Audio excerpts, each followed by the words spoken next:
qu'il faudrait rappeler, c'est que Dakar perd annuellement 900 milliards de francs CFA dus aux externalités négatives des transports qui se manifestent par la congestion, la pollution de l'air, les accidents de la route.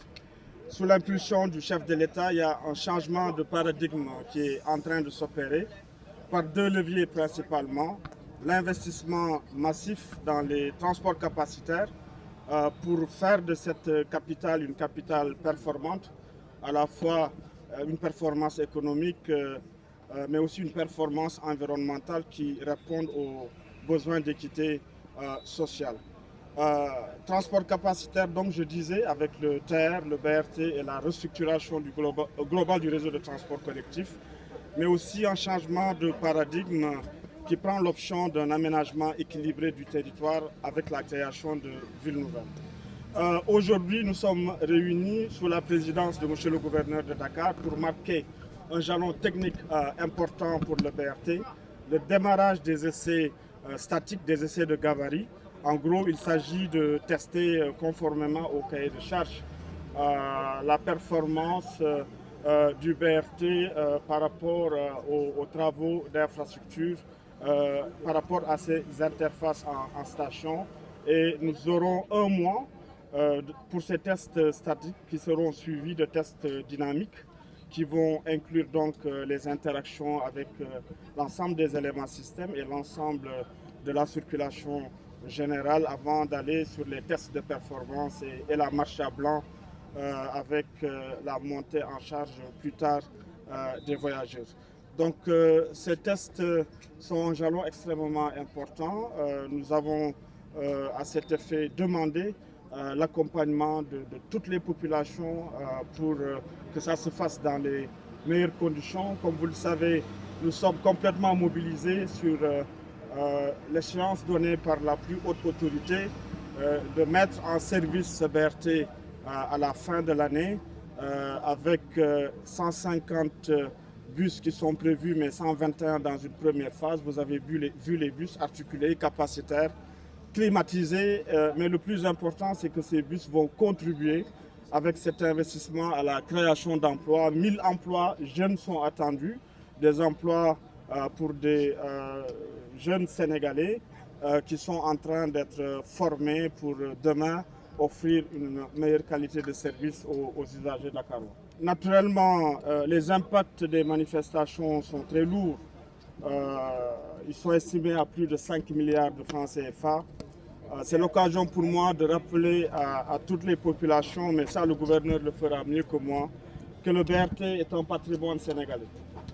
Si vous remarquez bien, nous sommes dans les changements de paradigme que j'expliquais tout à l'heure, en train de nous orienter vers des transports capacitaires pour répondre aux besoins de la majorité des Sénégalais et des Dakarois qui souffrent aujourd'hui de l'offre de transport déficitaire.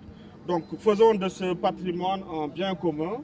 Les casses ont été lourdes, mais notre détermination est aussi forte pour livrer aux Sénégalais le service de transport qu'ils doivent avoir, qu'ils espèrent en fin d'année, articulé au train express régional.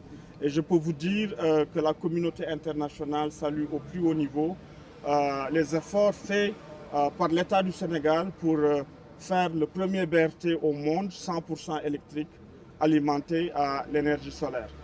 Le niveau d'avancement est très satisfaisant. Les travaux d'infrastructure sont exécutés à plus de 85% et 70% des bus sont déjà à Dakar. Il y a 54 bus qui sont stationnés et nous recevons bientôt une vingtaine de bus supplémentaires. Globalement, courant novembre, l'ensemble du parc sera là.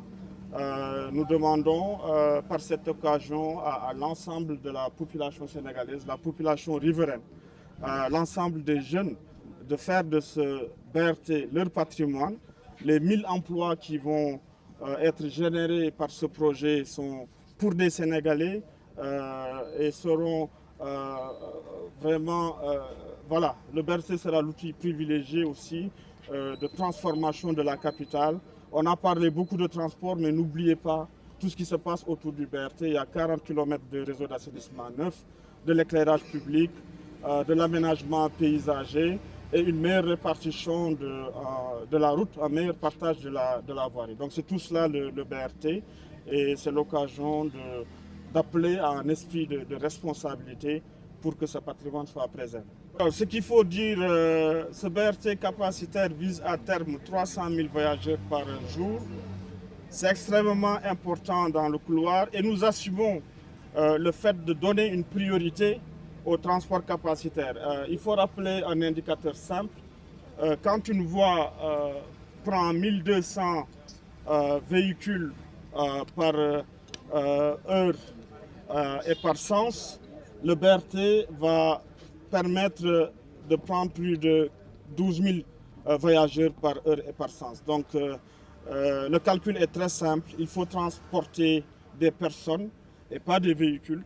Et répondre à la congestion de Dakar de manière efficace, c'est de privilégier les transports capacitaires et c'est ça qui contribue à l'équité sociale. C'est ça qui permettra demain à ce que monsieur le ministre, monsieur le gouverneur partagent le même moyen de transport avec une maman qui se rend à Petersen pour vendre de l'arachide. C'est ça le Sénégal émergent aussi, permettre à chacun d'utiliser des moyens confortables, sécuritaires et qui permettent la régularité des transports. Chaque bus va prendre 150 voyageurs dans une situation de confort exceptionnel.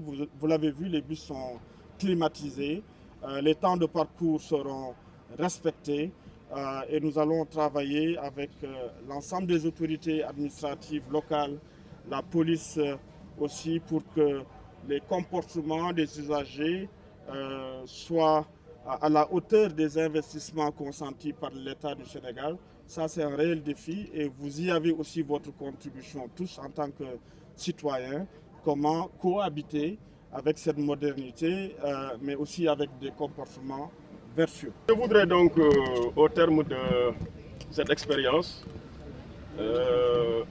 concluante et satisfaisante, exprimer un sentiment de joie, un sentiment de bonheur, mais également un sentiment de fierté. Nous avons aux côtés des équipes du CETUD, mais également de Dakar Mobilité, procédé au lancement des tests. Et je puis vous assurer que cette réalisation, elle est bonne, elle est belle, elle est généreuse. L'on doit en remercier son Excellence, Monsieur le Président de la République. C'est une réalisation qui va fortement impacter la mobilité et positivement évidemment la mobilité dans Dakar. Le DG du CETUD l'a dit, nous faisons face à des embouteillages monstres à Dakar, surtout aux heures de pointe. Et une réponse pertinente à ces embouteillages est le BRT, après avoir été effectivement le TER. C'est dire donc que le chef de l'État, à travers cette réalisation, va poser le dernier maillon de la chaîne. Alors la qualité de l'ouvrage me pousse une fois encore à appeler les populations à ne préserver cet ouvrage, à prendre soin de l'infrastructure et à faire en sorte que les tests se déroulent dans les délais afin que l'ouvrage puisse être livré dans les délais. C'est pourquoi, en relation toujours avec le CETUD et les autres administratifs, notamment les préfets de Dakar et de Guédiawaye, toutes les dispositions sont prises pour que les occupations de l'emprise soient libérées. Nous souhaiterions que cette libération se fasse de manière volontaire. C'est pourquoi nous avons eu à diffuser un communiqué pour que ceux-là qui déroulent des activités sur les emprises puissent quitter et libérer ces emprises-là. Maintenant, à défaut, effectivement, les dispositions et les bonnes ont déjà été prises. Et à partir de cette nuit, Inch'Allah, nos équipes, donc les équipes du préfet de Dakar, vont prendre d'assaut le couloir pour en libérer toutes les occupations indues. Et véritablement, nous appelons encore une fois les populations à faire en sorte que cela se passe en douceur.